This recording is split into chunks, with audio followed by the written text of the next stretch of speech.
So we're going to invest some into that, and it's a good list. Yeah, yeah. I personally have looked at it, and you can too. I'll tell you how later. Oh, but yeah, it's a big long list that we have for 8, and it's been a big long list every Yes. 6 years since Yes. 1985. Every 6 years, we get road, and the first was heavy was roads. It was the roads, and so we did a lot. We paved. I would say I won't say all. The goal was to pave every unpaved road in Chatham County, but some communities didn't want the roads paved, so I won't say all. But 99% of our roads now are paved roads, which are not only easier on our vehicles, but they're easier for us to keep maintained, which means it lowers our burden on our tax dollars, and then we got into a cultural where we spent more on museums, and we have a fabulous, if you haven't been there, Civil Rights Museum Oh, in it's incredible. Savannah, Yeah, which SPOS funded, the Mighty Eighth. yeah.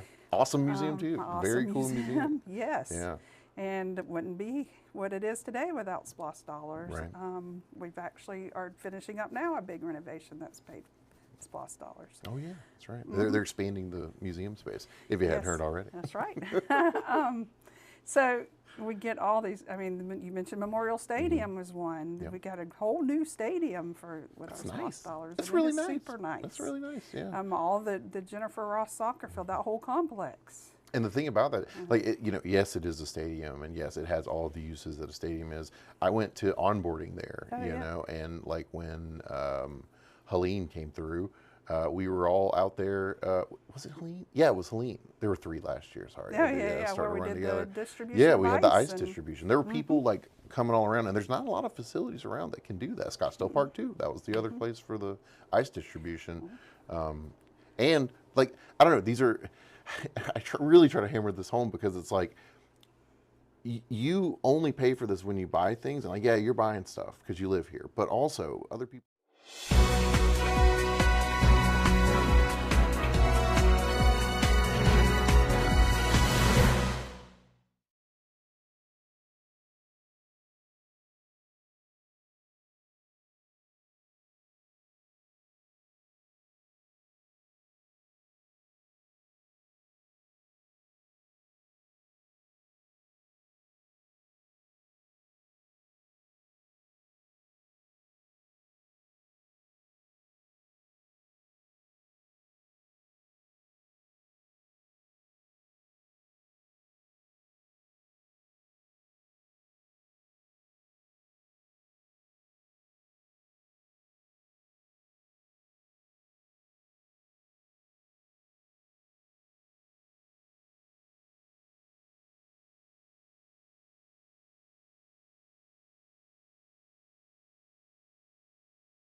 All rise.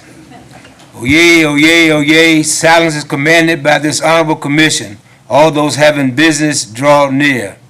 Thank you. Good morning, and you may be seated at this time. I've asked you to be seated at this time as we get ready to begin our business portion for October 3rd. Please, ma'am, please, sir, check your cell phones. All right, and that includes the commissioners. Please check your cell phone. I'd hate for your phone to go to the bed and breakfast because it's going to take you a while to get it back. But the deputy is here. All right, and we are honored today to have the chief deputy in the house with us. Amen. Yeah, welcome back, and we congratulate you for becoming the first of the chief deputies. Today we have for our invocation and our inspiration, we have the Reverend Dr. Michael C. Smith of the First Mont Bethel Baptist Church. He and his wife have come to share with us their words of encouragement as well as lead us in prayer. And I'm going to ask you now, when he gets ready for the word of prayer after he's given his inspiration, that you will then restand. And then following that, we'll have Commissioner Lockett, who will lead us in our pledge of allegiance to the flag.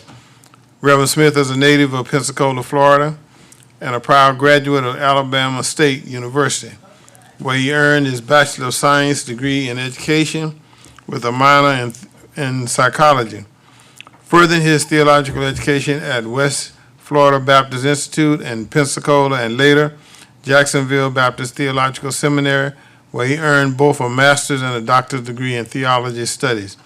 He accepted the call to preach the gospel in 1990 and has since pastored 3 churches across Florida, Alabama, and Georgia.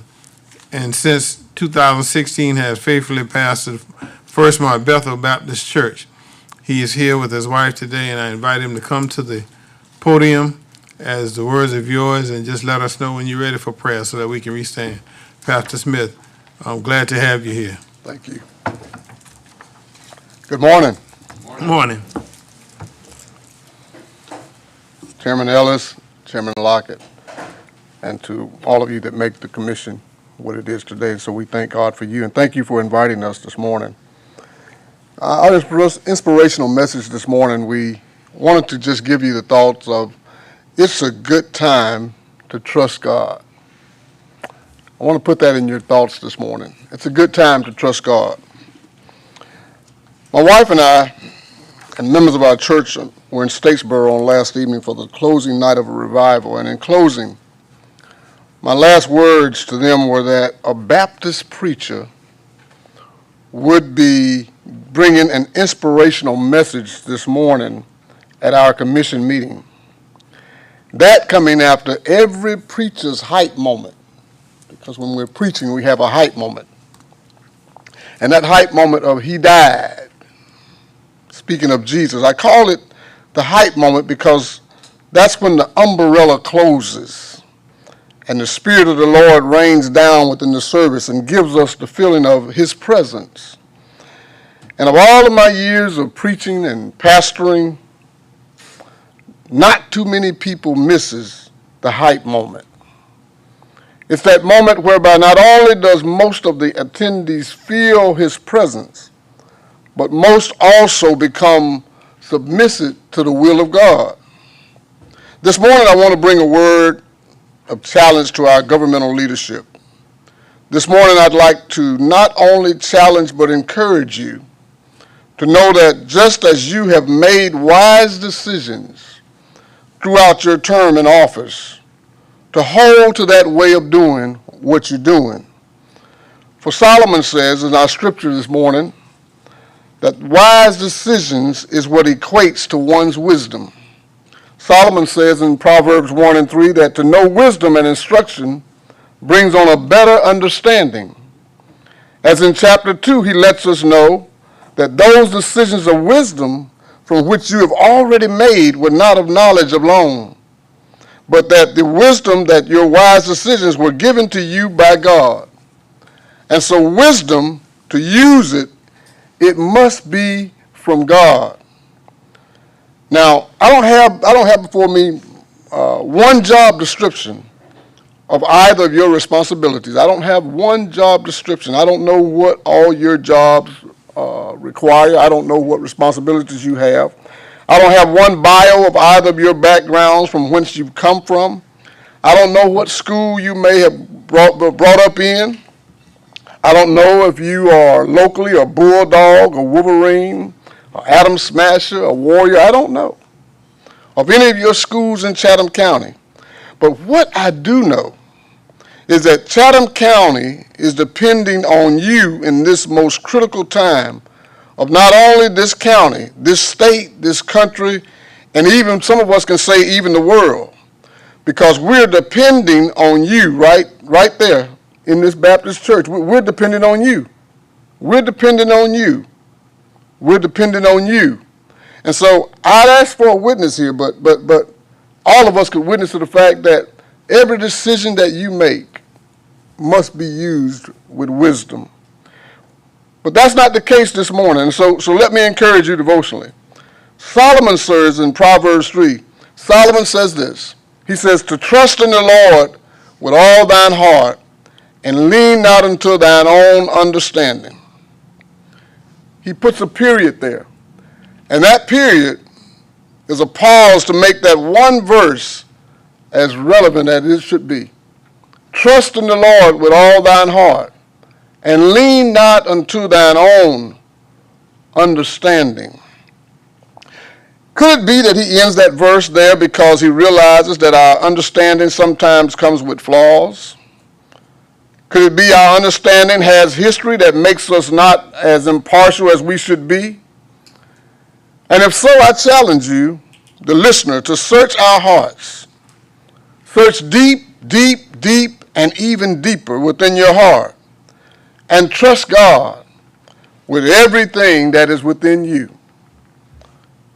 Last Sunday, in our worship service, we sort of ended our worship service with one of the newer songs out there. And while singing that closing song, that umbrella opened up again.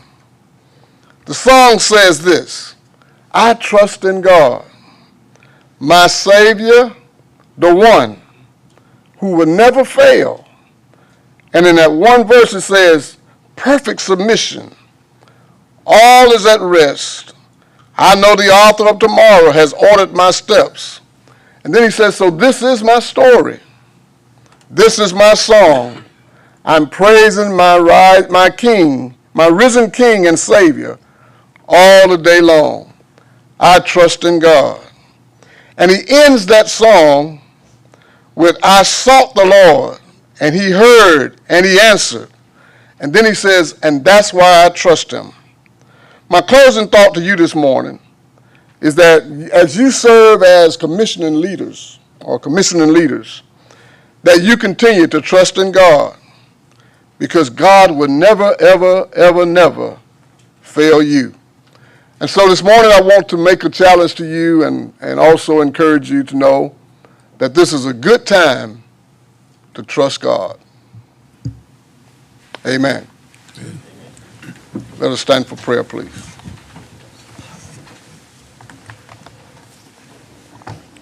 Father, we thank you this morning.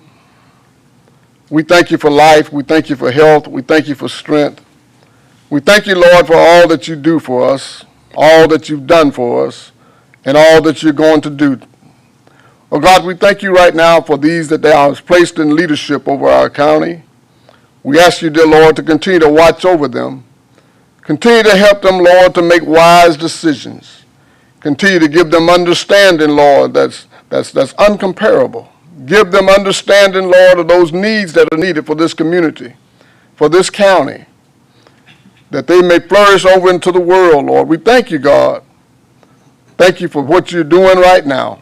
We ask you, dear Lord, look over our commissioner chairman, our vice chairman, and all of those that make up his cabinet, Lord. Oh, God, we ask you now, bless them, Lord, with wisdom. Bless them with knowledge. Bless them with understanding. Bless them with everything they need, that this county may continue to grow and do those things that are pleasing to you. We thank you right now. We can't do anything without you, but with you we can do all things.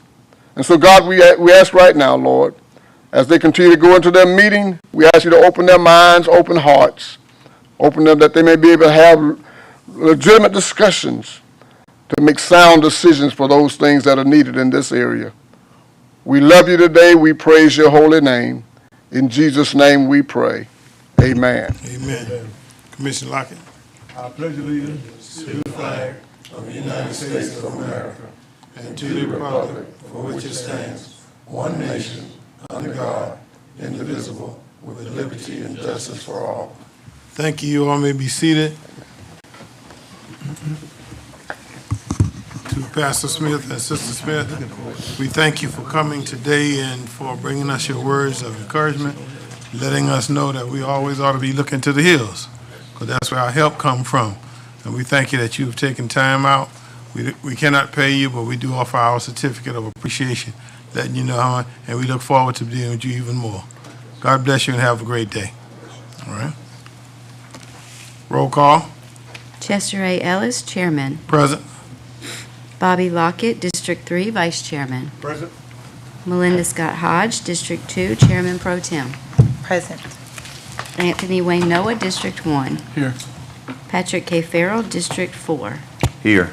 Tanya Milton, District 5. Present. Aaron Whiteley, District 6. Here. Dean Kicklighter, District 7. Here. Marcia Buford, District 8. Here. Thank you, and let me, at this time, recognize our constitutional officer.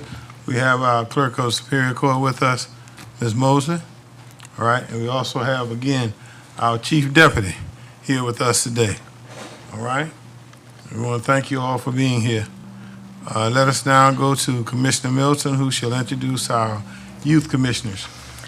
Good morning. Good morning. I am so excited to welcome our first two youth commissioners back after the school has started. We have Ms. Milan Jackson. Milan is a junior at Woodville Tompkins, and we have Ms. Sydney Campbell, who is a junior at St. Vincent's Academy. And they both have strong interest in science and math, and I'm not sure if healthcare is where Milan is going to get into early childhood care, early healthcare and early childhood. Miss Sydney has strong background in science, and she's very interested in being a doctor. And that's only if she doesn't choose the funeral business. Her grandfather happens to be our coroner. So we're glad to have you here. We welcome you, and we want you to get involved, listen, and ask questions if you have any, and just keep growing. All right, thank you all for being here, and as Commissioner Milton says, if you have a question or you want to make a comment, just raise your hand and cut on the mic, okay? If I don't see you, one of the commissioners will see you so that we can get you a part of our activity today. At this time, we have a proclamation declaring the month of October as Domestic Violence Awareness Month in Chatham County. And we have Ms. Bates, all right, from Safe Shelter. And the CEO is here to accept.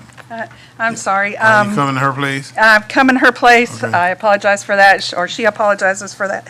She had an emergency. I am Suzanne Cooler. I am the president of the board for Safe Shelter Savannah. So I have the honor of being here today to accept this proclamation and to say thank you. Thank you for bringing awareness to this issue that affects the community at large. Last year alone in our community in Chatham County, we had over 6,000 domestic disturbance calls to police. So it is an issue that affects the community at large, regardless of age, race, income bracket, anything, gender. People are often surprised to find out that 1 in 7 men are victims of domestic violence. It's 1 in 4 women, but 1 in 7 men as well. So it is a problem that affects the community at large. I also have the honor of introducing Ms. Karen Austin, who has formed a collaboration with Safe Shelter Savannah. Would like to tell you about that program real quick, if you don't mind. Yes. Thank you.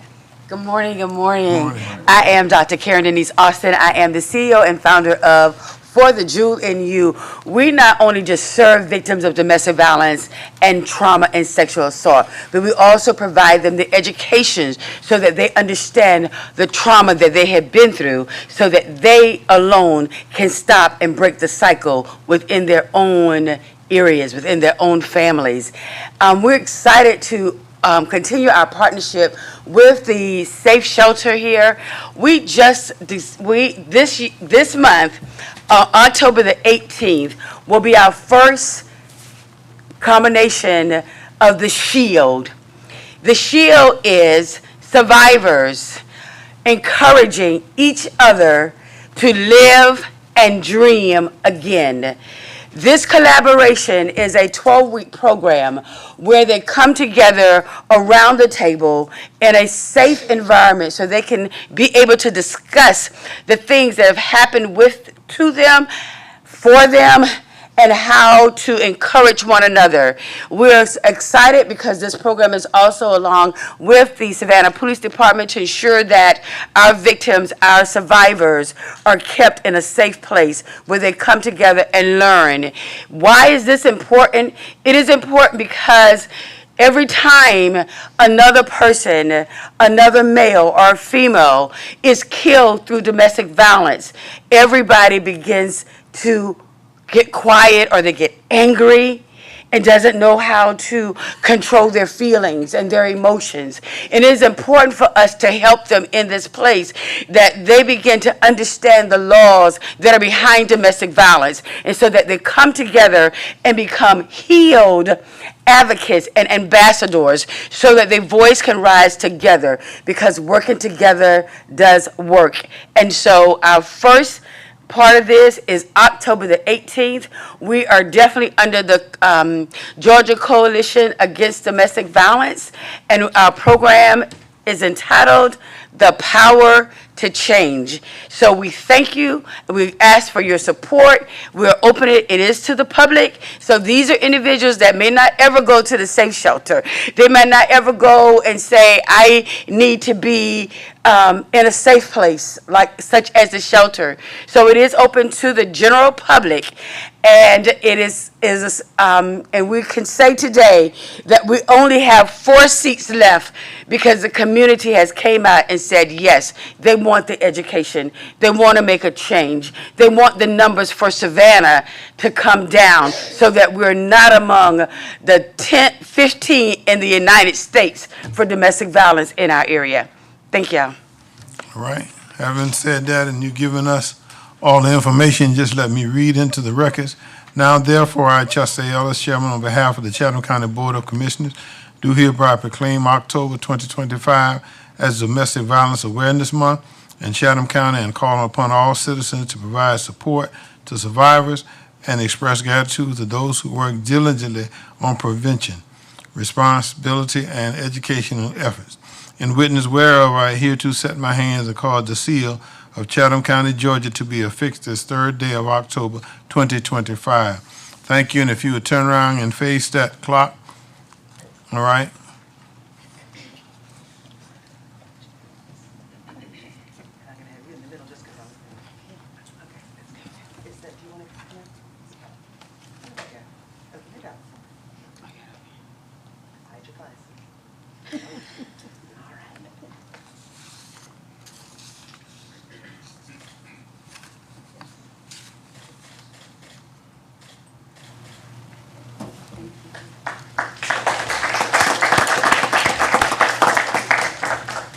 Our second proclamation goes to the Fire Prevention Week in Chatham County, October the 5th through the 11th. Chief Vickers is here, and if he would come, and as he's coming, I'm going to read part of this proclamation and then turn the floor over to him. Whereas,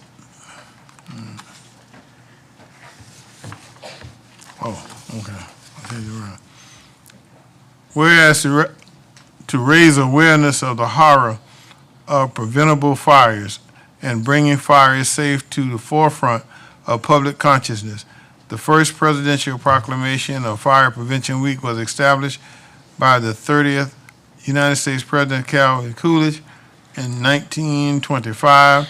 And whereas Fire Prevention Week is observed each year in commemoration of the Great Chicago Fire, which began on October the 8th, 1876, and caused the damage, killed, and more than 250 people, left 100,000 homeless, and destroyed more than 17,400 structures, and burned more than 2,000 acres of land. Now therefore, I, Chester Ellis, on behalf of the Chatham County Board of Commissioners, do hereby proclaim October 5th through the 11th as Fire Prevention Week in Chatham County, and call on all citizens to participate in this observance with appreciation in programs, activities, and by renewing their effort to prevent fires that tragically consequences. In witness whereof, I hitherto set my hands and caused the seal of Chatham County, Georgia to be affixed this third day of October 2025. The mic is yours. Chairman Ellis, thank you. Commissioners, thank you. This year's theme is Charging to the Fire Safety Lithium-ion Batteries in Your Homes. Lithium-ion batteries, as we all know, are in basically everything that we have out there, from your smoke alarms to your cell phones to cars now, and charging stations for homes. It is definitely one of the fastest growing fire risk for communities as well as fire services, just because of the way they burn. The world really wasn't built for batteries, in other words. So we got to overcome that. And the way we're doing that is, or our goal is to get in front of it through public education, outreach, engineering, things of that nature. So this proclamation assists with that and brings it to the forefront. So we appreciate you doing this.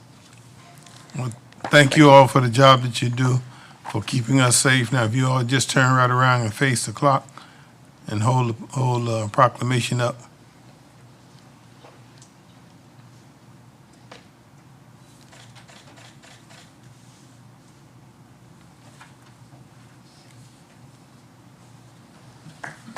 Thank you. All right.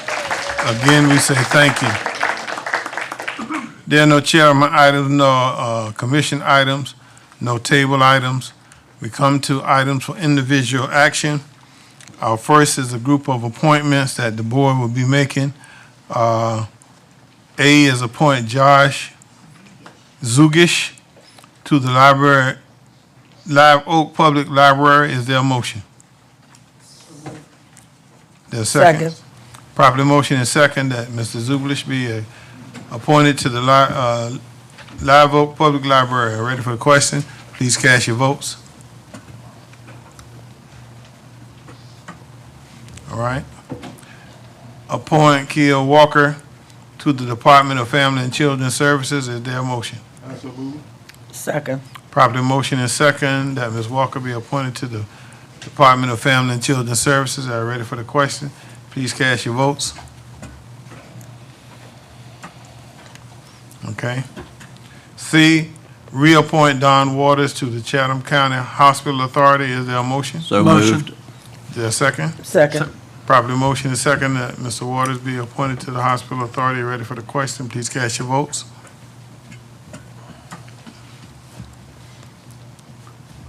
Reappoint George Woods to the Coastal Region Commission. Is there a motion? So moved. Second. Properly motion and second. Please cast your votes.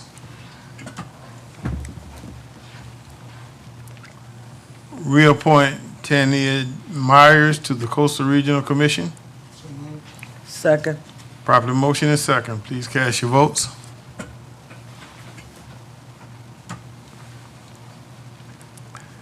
Reappoint Sabrina Kent to the Coastal Regional Commission. Second. Properly motion and second. Please cast your votes.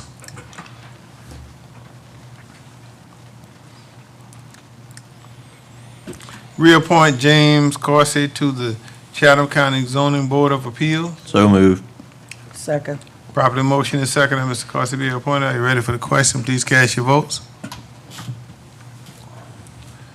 Reappoint Benjamin Pilote to the Chatham County Zoning Board of Appeals. Second. Properly motion and second. Please cast your votes. Reappoint Meredith Stone to the Chatham County Board of Appeals. Second. Properly motion and second. Please cast your votes.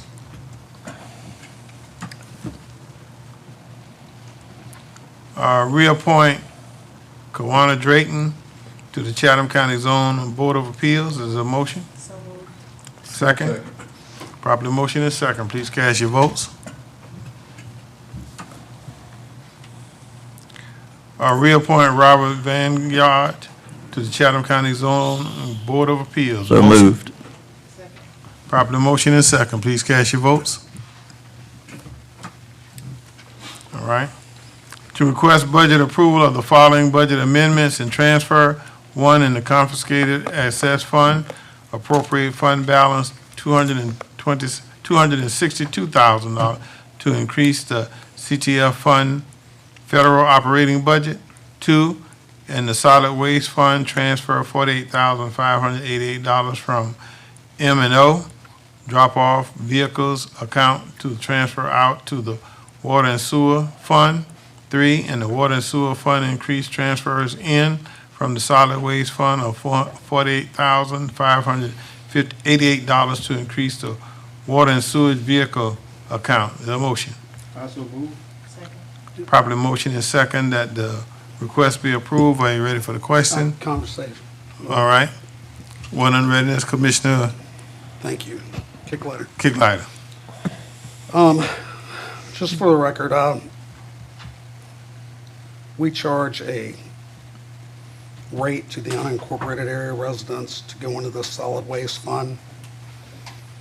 And I think the money should stay in there instead of being transferred out of there. But I'll just explain why I'm going to vote no to the whole thing, because I don't think we should transfer it out. Okay. Could we get a staff explanation for? All right, Mr. Manager, explanation there? Yes, as I understand it, this is just an accounting issue. The vehicle was purchased out of the water and sewer fund. It should have been purchased out of the solid waste fund. So it's just an accounting issue that we're trying to straighten Okay, out. so it is for the vehicle for Solid waste. solid waste? Yes. Okay, Yeah. thank you. Yeah, they just, Then I have no issue. right, okay. Okay, good. Cover your explanation. Got everybody? Everybody good? All right, the request is to approve the motion and second. Please cast your votes. All right. Recommend board consideration for a variance from the county's noise control ordinance in connection with an annual fundraising event being held at Old Roberts Dairy located at 2500 Tuskegee Avenue, Savannah, Georgia, 314. Plaintiff Michael Edwards, District 3. Motion? So moved. Second. Properly motion and second that the variance request be approved. All cast your votes. Okay. Overview of the 2040 comprehensive plan process and scheduled by Ms. Melanie Wilson, the Executive Director of the MPC, Metropolitan Planning Commission. Let her give those to Janice. Give those to Janice.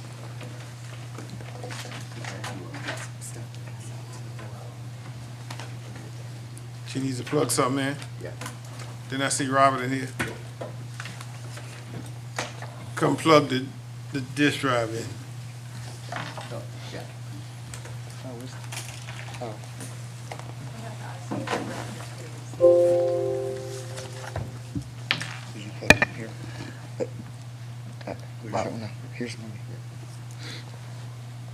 Good morning, everybody. Morning. Good morning. I hope that you're doing well. First, I just want to thank you for doing your appointments to BZA. That's a really important board, and, you know, I will say that the county members are very active and very focused when they hear cases, so thank you for doing that. We don't have to worry about quorums or anything like that, because you have been on top of that one, for sure. We need to pull up her her PowerPoint on the screen. Those mics won't go out there. But, Let her get it all set up for you. is yours here? Did you? Is it on, did you just put it in with the drive? He just put it in with the drive. Okay. There's a glare, I'm sorry. There we go, USB drive.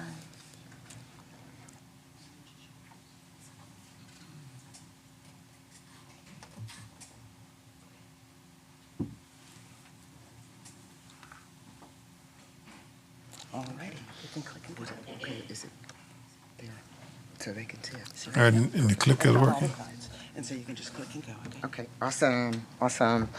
Well, it is that time of year again to talk about the 2045 comprehensive plan. And it is probably more important now than ever as we move forward to growth and change within the county as well as the region. My name's Melanie Wilson. I'm the Executive Director and CEO of the Metropolitan Planning Commission. And today, I'm just here to give you an overview of the path forward to make sure that our vision for planning for the long term is keeping our community safe, strong, making sure that development is guided and not left to chance. I don't see what the, I don't know why that's not moving.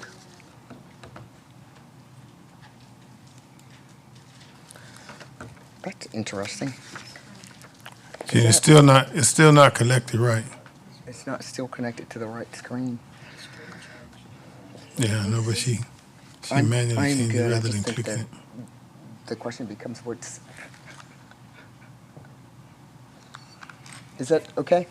That's fine, because I know that time is of the essence for you all. As you know, the MPC was created in 1955 by the General Assembly, and our purpose has always been to work together, drive orderly growth within the region. And one way to do that, this is to be responsible for the comprehensive plan that is county-wide. So we're responsible for doing the comprehensive plan for both the city as well as the county. Commission is made up, as you know, of 12 members, 6 appointed by the city and the county. And I think I'm going to have to just scroll to get to. There's an arrow. The arrow is just letting me scroll down, so I'll just do that. The comprehensive plan basically is a 20-year roadmap for the future. And one of the things that this comp plan does is it also coincides with our Metropolitan Transportation Long-Range Plan. So we look at all of that to make sure that we're looking at not only growth for roadways and networks for the region, which the MPO consists of both Effingham County and Bryan County, but we also look at it long-range as well. The plan elements that we are responsible for address community goals, economic development, transportation, as I indicated, and as part of this, we will have a community participation program to make sure that we ensure that public involvement is a part of this process. Oh, is that a? I was just scrolling.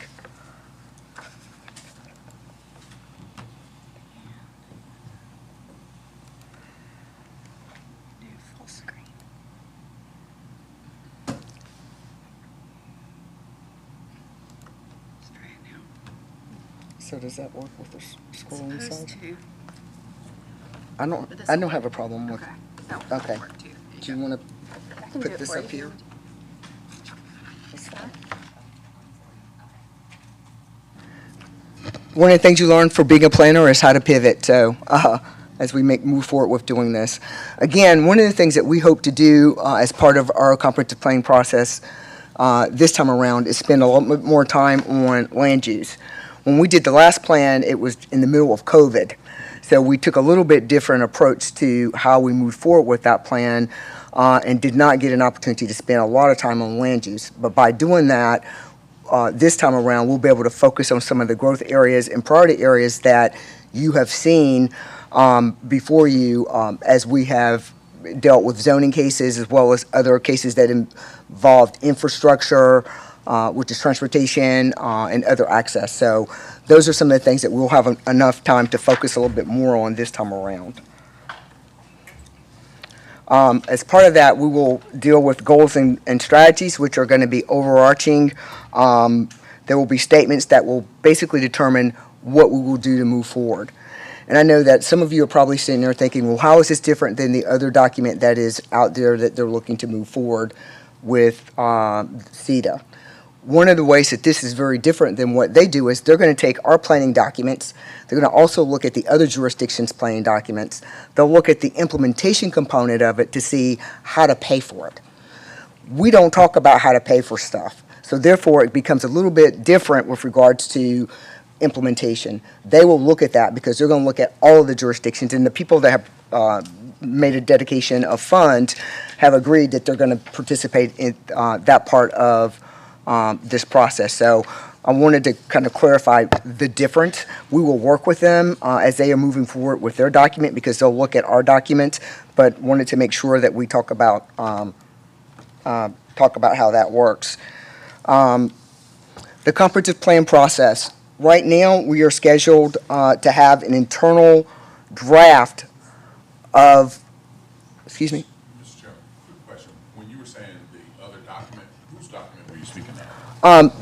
The document that I'm talking about is, as you will recall a couple months ago, Mr. Green came. 2033? That he's dealing with for, I guess, Vision 2033. And as part of that, as you know, that's kind of very different than this 2045. 2043, to be candid, is taking some of the documents that we actually created as part of the MPO and as part of the MPC in the past. Those documents did not have funding components. So when you come up with a plan, it's really important to figure out how do you pay for stuff.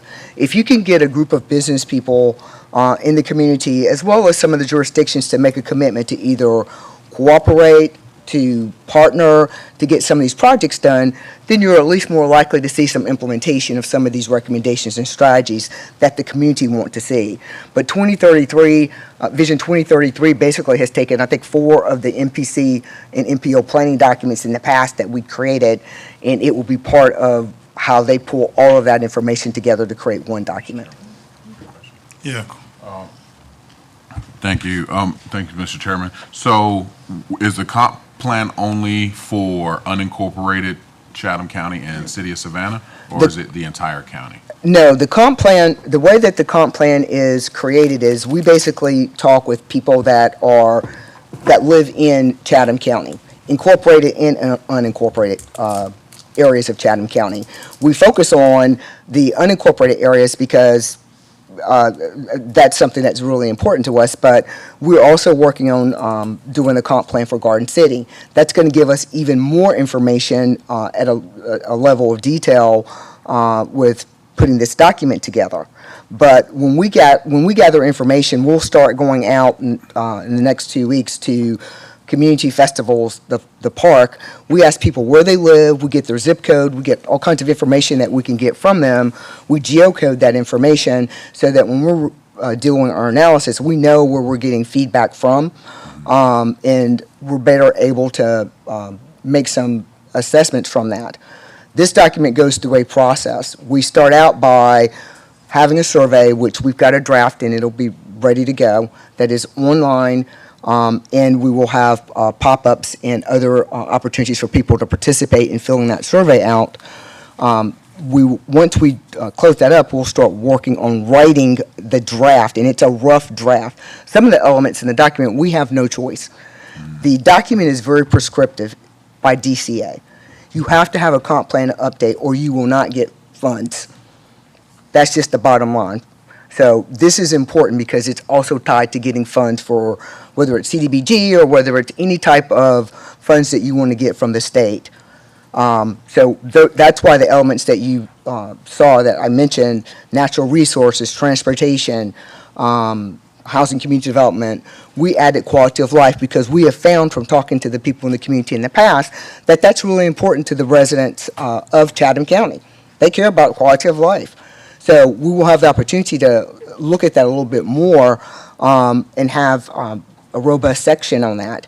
We will have concentrated areas, again, that are development pots. That's not something we have to do, but we're looking at where all the infrastructure is located so that we can try to focus growth to happen where that exists versus people kind of arbitrarily going around placing stuff where they don't have infrastructure to serve it. It will also address some of the things, I know Mr. Kicklighter has been a real big proponent of looking at some of these road networks where people have come in and made requests. Well, we really haven't, where the road has not been approved.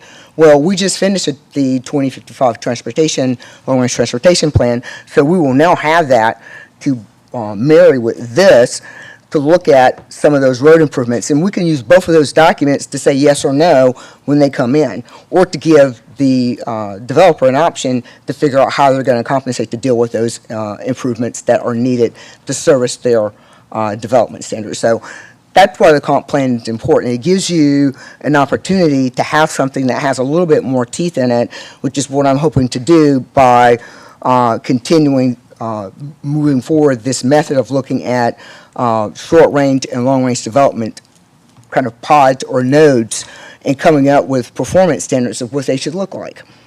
That's really important. It's important to people who have made investments out in those community areas. It's important to people that are planning on investing. People need to have an idea.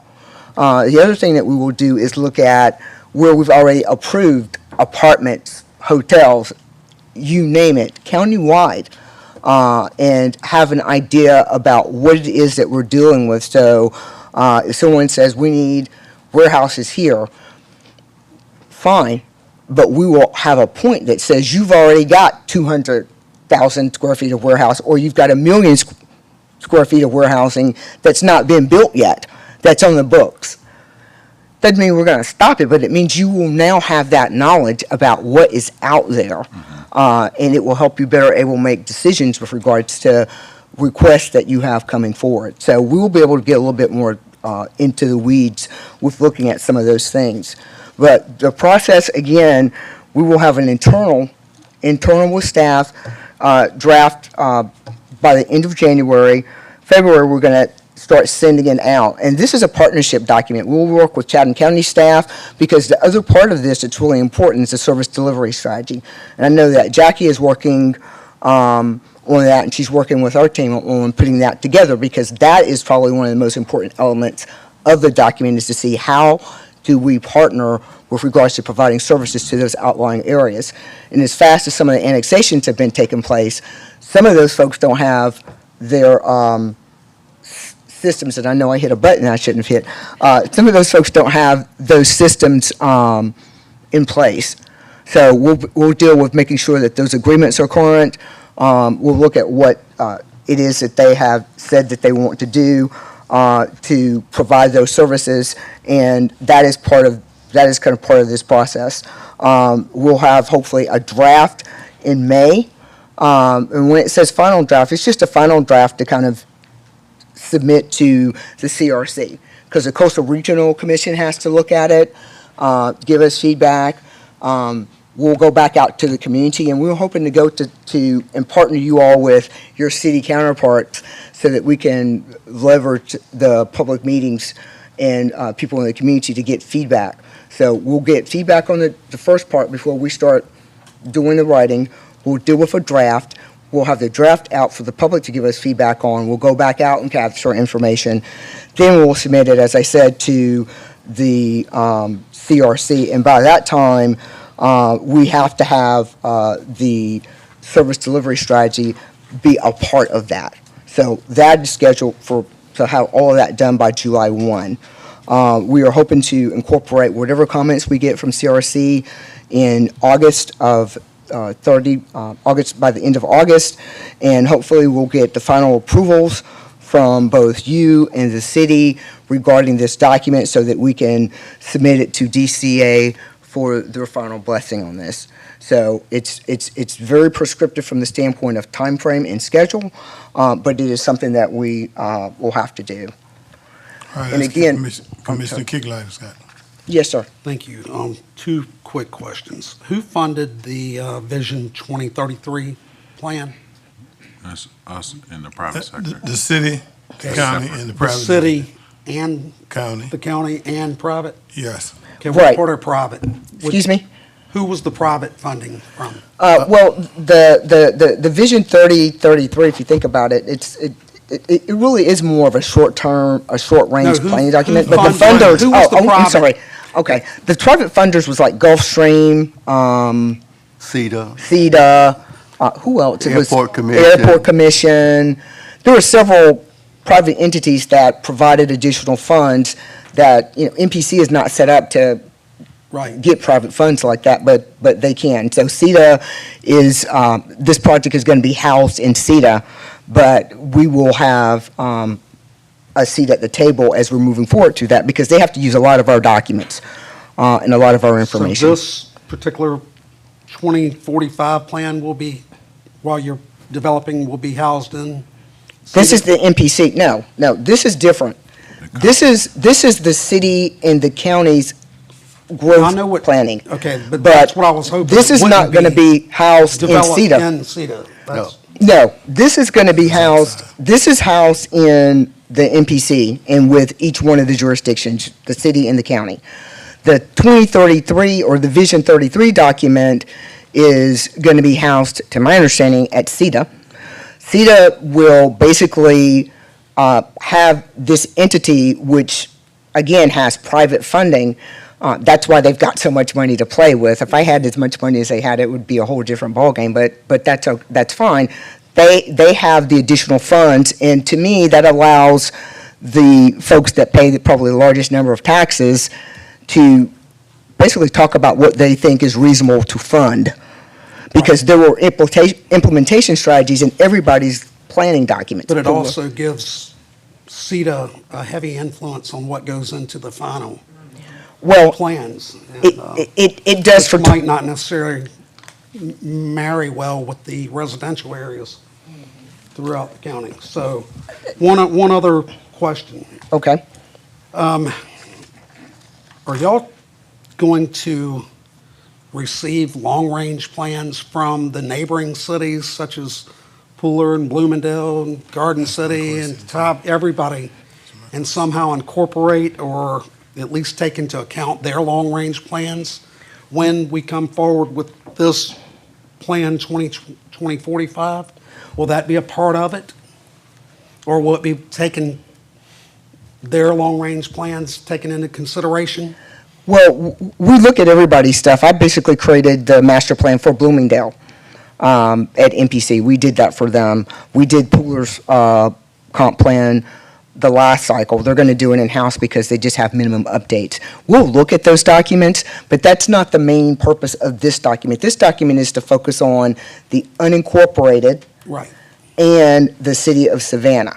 Well, the reason, and I understand that. Okay. But as you well know, with the hodgepodge of annexations Absolutely. that we have throughout the county, it's almost impossible to plan on the West Chatham County without taking into account everyone, because you may have a half a mile of unincorporated, a mile or two of one of the cities, another city for another mile or two, and then unincorporated. And if you're not all working together, you may have a warehouse sitting on each end, bottlenecking all the residents in the middle. And so I just feel like it has to be looked at. We will look at, we do look at that, Mr. Kicklighter. That is something that we consider. Yeah. But what I'm telling you is that we don't have control over that. No, You I don't, know as you we know. don't have control. But by having the growth nodes, just to let you know, one of the reasons that I kind of started pushing for having these nodes is that it kind of goes outside of the city of Savannah and Chatham County and any unincorporated, because it says what is available in those areas. So I'll look at everybody's infrastructure that can support it. It'll kind of give you an idea about what may happen with regards to growth. But one of the things that I suggested when I first got here, and it didn't really have much traction, is there really should be an agreement between all the jurisdictions to have urban growth boundaries, which is kind of where I came from. It says, I'm not going to annex above this point because I can only service this amount. And everybody kind of stays in their lane, and you have a cleaner idea about how to further plan. But again, That's way too much common sense for. well, I suggested it and it didn't go anywhere, but I'm just telling you, as a professional planner, that's really, when you've got this dynamic going on, that's kind of what you have to do. I did it in Wake County. Right. We had 15 jurisdictions, everybody was going nuts. And I got people in a room and we started drawing lines on a paper, kind of like we did with when we last got together and started drawing lines, and everybody agreed. And if somebody wanted to switch, we got back together and we negotiated. I'm giving you this, and you're giving me that. So there was always a trade-off, but everybody knew what was going on. Right. That is not the way Chatham County is set up, nor is it the way that, at this point, I don't think there's really been that much desire to be set up that way. And that's there's fine. not. Well, There's that's not. fine, but I'm just being honest. None of them wants to do that, I'm sure. Yeah, I'm being honest, but I'm just Right. telling you, that's how to do it right. Right. But in order to try to get around, to get close to that, that's why I push for having a development note. By having those notes, I can look at what is on the ground at all of those jurisdictions' plans. Good. And even though you might not have control over it, when we're looking at the requests, if they're coming in for zoning, we can say, Right. this might not be appropriate right now because there's not the infrastructure to move forward to do Right. that. And the thing that I guess I understand and appreciate the job that you have to do representing Savannah and Chatham County.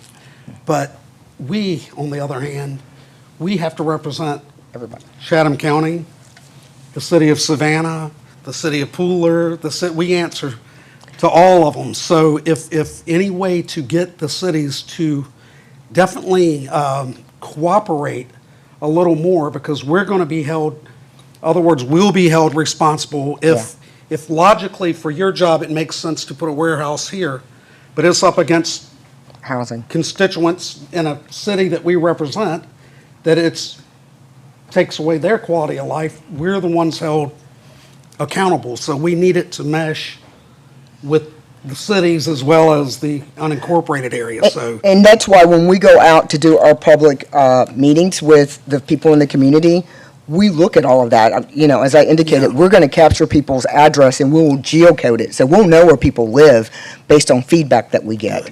And those things will be factored in when we're writing up the document. Good. We just don't have, you're just not going to have any teeth in Pooler. and I as you don't know want that. we have our But- hands full. We don't want But to do at theirs. least you will know where, at least you will know what is going on in this area. Then you are taking into account Oh, what absolutely. they're doing, and they're providing you with their information. Absolutely. I started doing that a couple years back when I asked them to give us their plans when they're doing larger developments, because that impacts, Savannah, Chatham County, even with road design. But in addition to that, just other services are impacted based on, large development comes into Port Wentworth. Well, how does that impact Right. the other jurisdictions? We're able to do that even more so on the MPO side of the house, which is really nice that we plan for the transportation and, greenways, et cetera, for Effingham and parts of Bryan County, and parts of Lincoln and things of that nature. Lots of folks participate with that. We're getting a lot of their development data now, and it allows us to, if I see a problem, I'm talking to that city manager and saying, hey, you need to consider A, B, and C. All I can do is talk to them. Doesn't mean that they're going to follow the instructions, but at least I can give them some Fair guidance warning or and guidance, some yeah. forewarning on what could potentially happen. But I think that the other thing too, if this document is used the way that it really should be, it's updated every 5 years, which is great, but it also helps you with your capital budgeting for other services that you might need for the county. You might decide, it would be nice to have a recreation facility here. We will have enough data, additional data now that says you've got all of this growth going on here. This might be time to think about putting that center there. Right. We look at your existing plans, because I know that you have a parks, master plan. We'll look at that, but that might not match up with where the growth is actually happening. Those are the things that I look at and I think about when we're putting this plan together, and that's one of the benefits of us updating it every 5 years. Well, thank you, and I'm sorry I took you. That's off okay. course. I would rather that you ask these questions. It's really important that we get the public to participate in this effort. The other thing that we are going to be doing in January, as we're finishing up the first draft, is we're going to do what I will call a Planning Academy Light. That will allow some of your citizens to participate and learn a little bit more about planning and the importance of the comprehensive plan. Because what happens is, people will come in and say, I don't want this warehouse, I don't want that. But then when you look at the planning document, it says, oh, it's okay for it to be there. And then when you look at comments, nobody said anything. So by doing that, it'll be a 5 to 6 week course. So it's, like I said, it's Planning Academy Light, but it gives people the opportunity to understand how SAGES works, understand what we do from the MPC, understand how the transportation components on the MPO work, understand zoning, and the importance of that and what their role is as a community and things that they can do to make sure they stay involved. So we're going to have that. That will be a subcomponent of the outreach that we do. But my goal is to make sure people are informed. This is an important document, and it's always a document that people don't pay that much attention to. All right.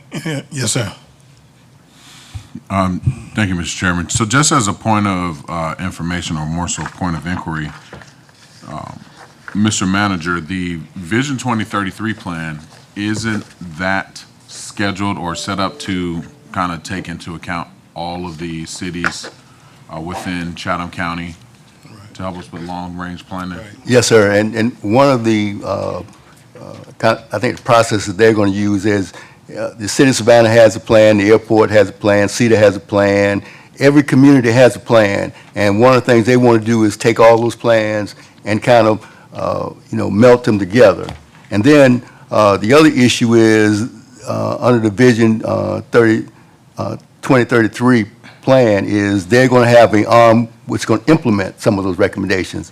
One of the criticisms that we've had over the years is, everybody will have a plan, but it doesn't get implemented. It just gets put on the shelf. So we're hopeful that based on everybody's participation, that we'll have something that everybody will buy into, and also we'll have a process to implement those recommendations.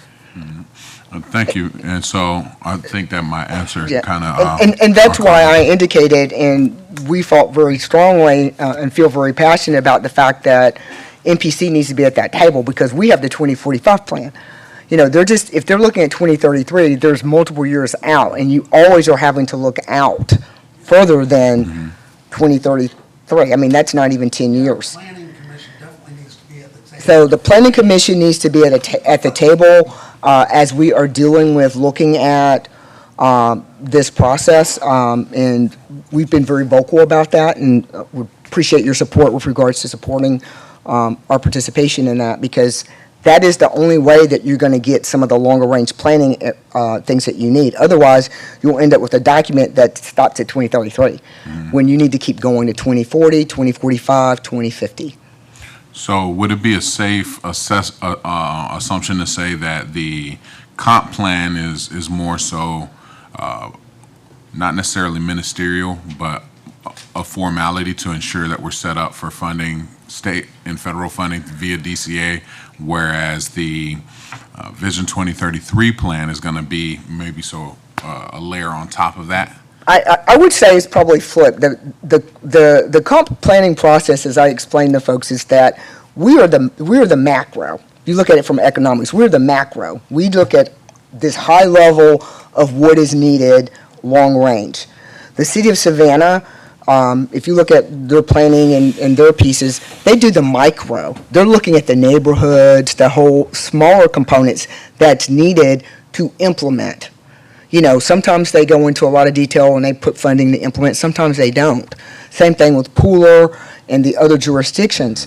But we create the macro document, and that's why us doing this along with our long-range transportation plan, which is also a macro document that has a unified work program attached to it, is important, because when it's time to implement, you got to look at that UPWP. If it's not part of that, you're not going to move forward. So, as I started out by saying, there could be some merit to having this group of business people involved in it.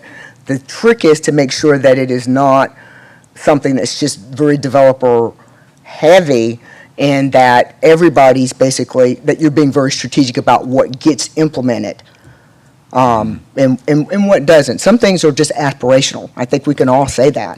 But this document, that's why we update it every 5 years. It is a document that is supposed to be used as a guide for growth. Yes, That's ma'am. why it's the macro. Thank you. So then my last question is in reference to the outreach plan or portion of it. It looks like on your document, it was scheduled to kind of begin in January. No, we will start, and I don't know if I want to go back, but I think we have. So if you go to that slide, If you go to this slide, this is just the internal draft, but if you look at what you've got that we handed to you, there's, I don't know what happened to that slide, but we are going to start outreach efforts like this month. okay. So the outreach efforts have started. We've already got survey, we've got some meetings set up, we'll be at Forsyth Park. We'll start this robust outreach that will be, capturing information from people county-wide. That's where you benefit from that. That's why I said we can geocode based on, zip codes, addresses, things of that nature. The drafts, the reason that you got the process down here, it doesn't have that outreach piece. It's just telling you when we're going to start doing some of the writing of the document. But we've started some of the outreach pieces of it now. Like we've got an event that's scheduled, we've got a couple events that's already scheduled, and I wish that. How do we find out about those? 'Cause We will think I it's was just going to important say for us that share these one of with our the constituents. things that will happen as part of this outreach effort is that we will send out outreach updates and things of that nature to your PIO officer. The other thing that I'm hoping to do is to get some time with the PIO staff and do one of your at your television station to talk about the comp plan process so that people that might sit home and look at, the government channel will understand this is what the process is, these are the dates, these are some things, and to give updates using that as a vehicle too, because not everybody has a computer. We know that we have to make paper copies, and we do. We talk to everybody. We'll go to the senior citizens centers. We'll be going out to Garden City because, as I said, we are doing their document, and it's a very robust outreach plan. We will make sure that you have a copy of that, and that is listed up on your website as well. Thank you. And All you'll right, also Commissioner- get this presentation. Commissioner too. Milton. Thank you, Mr. Chairman. Ms. Executive Director, with the hodgepodge of all the chaos that we got out here already, you're trying to make sense of it all and make civilization of it all. But this is like the horse is already out the gate.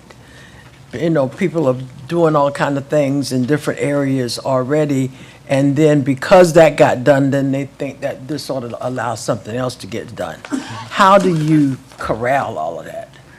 Well, I will say one of the things that And my big issue is understand. Rockingham I Farms. understand. I will say that some of the stuff, people are using our documents now, because we do have a planning document that's in place right now. But in the past, people stopped looking at the comp plan. People were just doing stuff. I definitely went back and formalized this whole process of, if you want to do something that's zoned, you have to make sure that the land use plan is kind of consistent with that. If not, you have to do a land use plan amendment, make sure everything is copacetic with that, and that's where we look at the documents. And then if that works, then you do the rezoning. But I can't control what other people have done. I mean, that's not something that is something that we do or have the authority to do. All I can do is look at when the requests come in, make sure that it is consistent with our documents. And in some cases, to be candid, there are things that should be allowed that did not get captured with the last update. That's why when that happens, we'll say, yeah, we agree that this flume amendment needs to take place because there's all this activity that has happened in the past. There needs to be that change. I mean, we have areas that had a lot of acreage and they were zoned agricultural. Now they want to be industrial, but they got neighbors down the street. Well, I will say that in all candor, some of the things that you're talking about and some of the things that I think some of you have seen in your districts, it took place well before I got there. There were agreements that you all agreed to, maybe not you, but others agreed to with regards to economic development that is now coming to fruition. There's nothing I can do about that. That's just the agreement that people signed off on at the time So that so took this place. plan is working from what is existing and what will exist. This plan is working from what is existing, is trying to deal with managing some of the, in some cases where there are adverse consequences of some of the older things that was done, trying to mitigate it as much as we possibly can. That's all I can do. But I can't undo something that you agreed on 15 years ago. That's not something that is within our purview. The best that I can do, and the thing that I hope to do as part of this process, as we are looking closer at it, which is why I push having these development nodes, is to talk about what those areas should look like, what they should be. We had a case where, and I won't call names, where people kind of laughed at us because the plan basically said you need to have kind of not only a mixed use, but you need to have more residential. So we basically said, you need to have 800 feet back off this road. Well, people laughed at us and said, there's no way you should have that, and put the industrial in the back. That was the right thing to do. We talked about that in the comp plan. That's what we recommended. That got tweaked and changed, but that is what we recommended because we looked at what that was going to be like, and there was the opportunity for those areas that did not have the agreement, I'll put it that way, that was not tied up on future or agreements. We looked at how do we try to manage that so that it's not so intense with the people in the community. Right. So those are some of the things that we did. Any other questions? Phil? Any other questions? Hard? Commissioner Hard? I have questions about the housing component within the plan. Like, what is the intention on facilitating what people refer to as affordable housing? Will there be requirements for newer developments to have some affordable housing within their plans? Will there be some equitable land use I will, within the plan? I will say this. Again, this is a general document. The detail that you're talking about with regards to affordability, we talk about those things under the quality of life section. That's why that's why I kind of wanted to make sure that that was more robust. If that is something that you want to see in some of the areas of the county, it is up to you as a commission to say, I would like to have a policy that addresses affordable housing in these areas so that maybe, I don't know, maybe 20% of what goes in has to be at 80% of the rent. And to be candid, 80% of what the current rents are is still very expensive. You're talking about, if it's 3 bedrooms, you're still talking about almost $2,000 a month. If you want it to be less than that, you can say, I want it to be 40%. That is something, as you get to that level of detail, that you as a commission can say, I'd like to have this policy as part of our ordinances, but it's not the comp plan. It becomes part of the county ordinance and your zoning ordinance. But question, does not the MPC facilitate that level of those policies that, say for instance with cottage courts? Okay. Does not the MPC play a role in facilitating the ability to be able to zone for cottage courts and things like that provide that mid-level housing? I will say, and this is a little bit different than the comp plan, but to answer your question, I am very mindful that we basically do not get into anybody's stuff unless the county asks us to do it.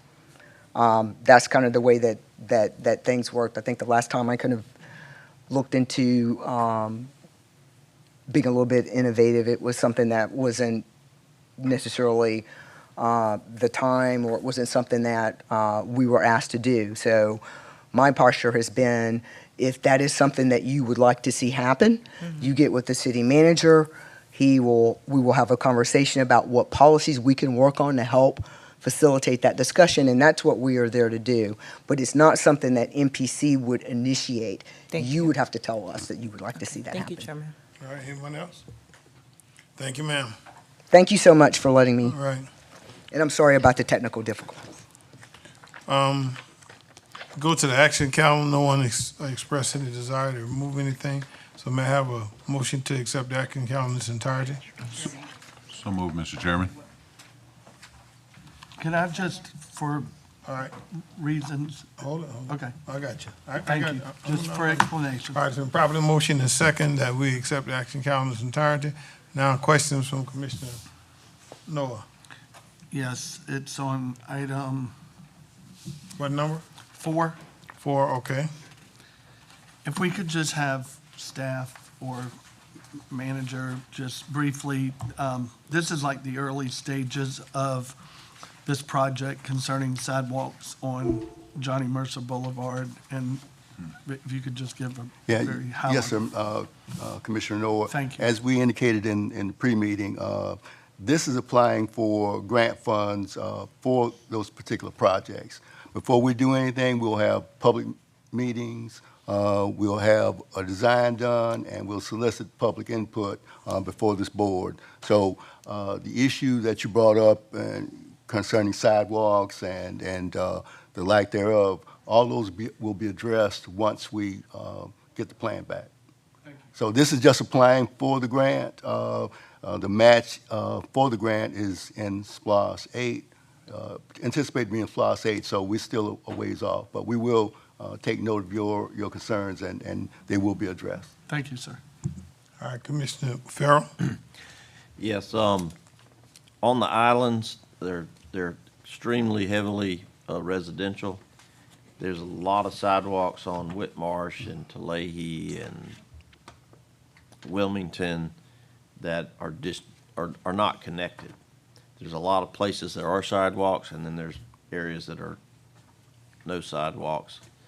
So anything that county staff can do to connect these sidewalks and make it a continuous, safe place for pedestrians and bicyclists to get off the busy road and walk or whatever they want to do, but just a safe place. I'm for that, and I appreciate the opportunity to leverage a small amount of local funds for some other federal and state funds to help pay for this. And I have to applaud staff for leveraging our local tax dollars to go as far as possible. Construction costs are spiraling higher and higher every day, every month, every year. And, these grants help mitigate some of these high costs to provide these very necessary infrastructure for these residential areas where there's a large population of people. Thank you. Yes, sir. Okay. Anybody else? All right, hearing none, please cast your votes.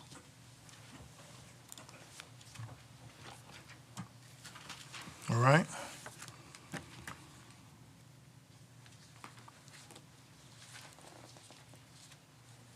We have a first reader, speed zone ordinance update.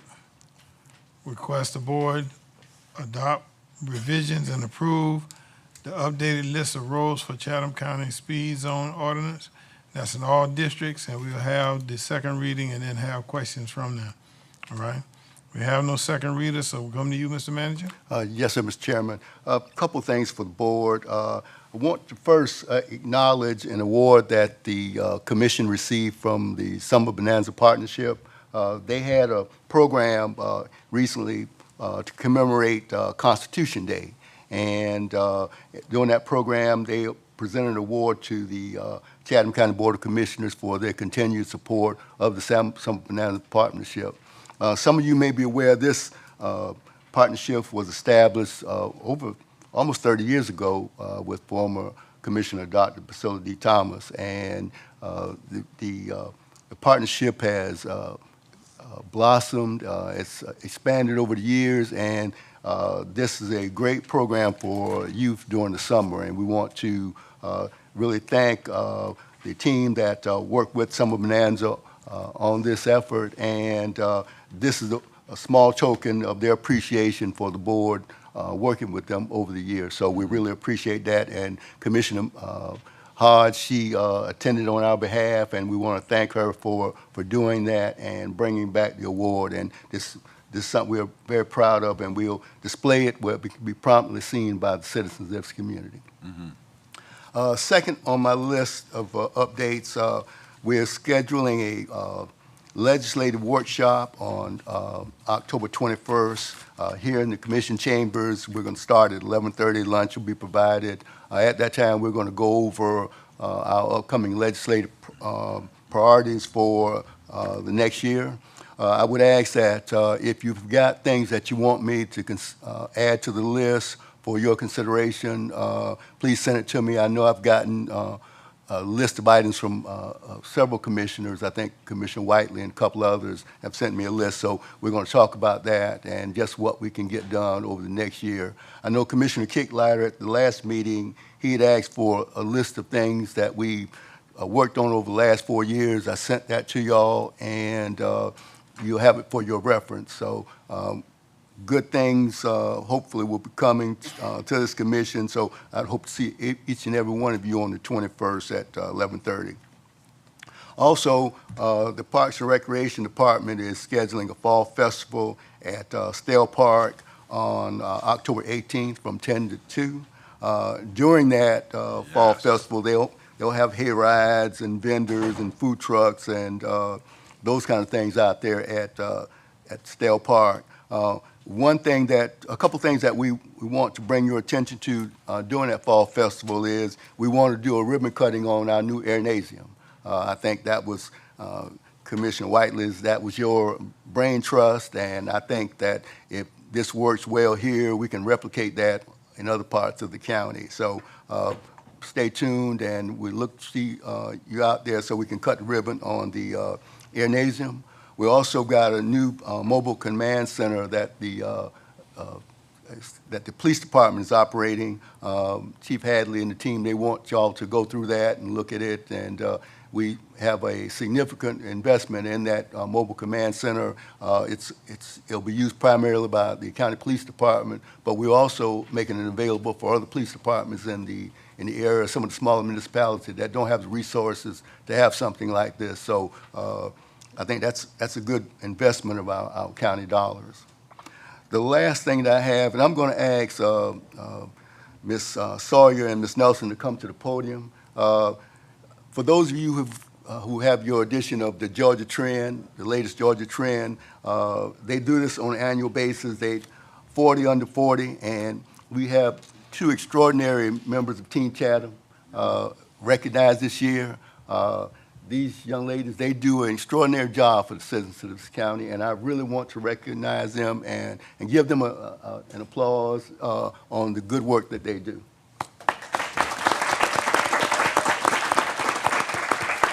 Yeah, I think this is an example of the great talent that we have with Team Chatham, and these two young ladies. I would encourage them to keep doing a good job, and we're looking for bigger and better things from them. So, Mr. Chairman. Thank you. Commissioner Farrell? Yes, the airnasium, well, it doesn't have to. Thank you. Appreciate you. The airnasium is a great idea, and I've already had several people speak to me about Lake Mare that when they're playing pickleball, when it gets a little too hot, they could continue to play throughout the heat of the day if they had a canopy over their courts. So just want to plant that seed in staff's mind to consider the feasibility of making some shade over the heavy use area of the new rage in the community pickleball. Yeah. And let them know, in the meantime, they're welcome to the beautiful, beautiful 6th District to take part in playing under shelter there. If they'll travel that far. I know, right? Commissioner Kicklighter. Chair, oh, Lord. There's no way to say it without sounding like a smart aleck, but I hope this ribbon cutting actually produces what's being said. We all attended the ribbon cutting for the amphitheater, and money undoubtedly got shifted away from it. It's not there.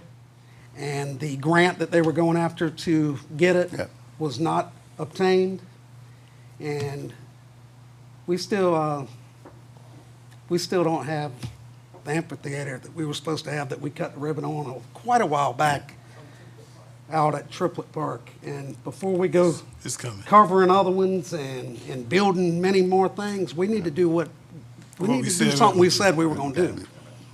Yeah. And this is great. I mean, we need to do that. Yeah, I'm in total agreement with you, all right? And so we're gonna push the accelerator on the amphitheater. Now, let me also say too now, as we are talking, and Commissioner Farrell mentioned about people with the pickleball. I've gotten some calls and I've gotten some requests too. Folks wanna enclose the skate ring, wanna do an indoor skate ring.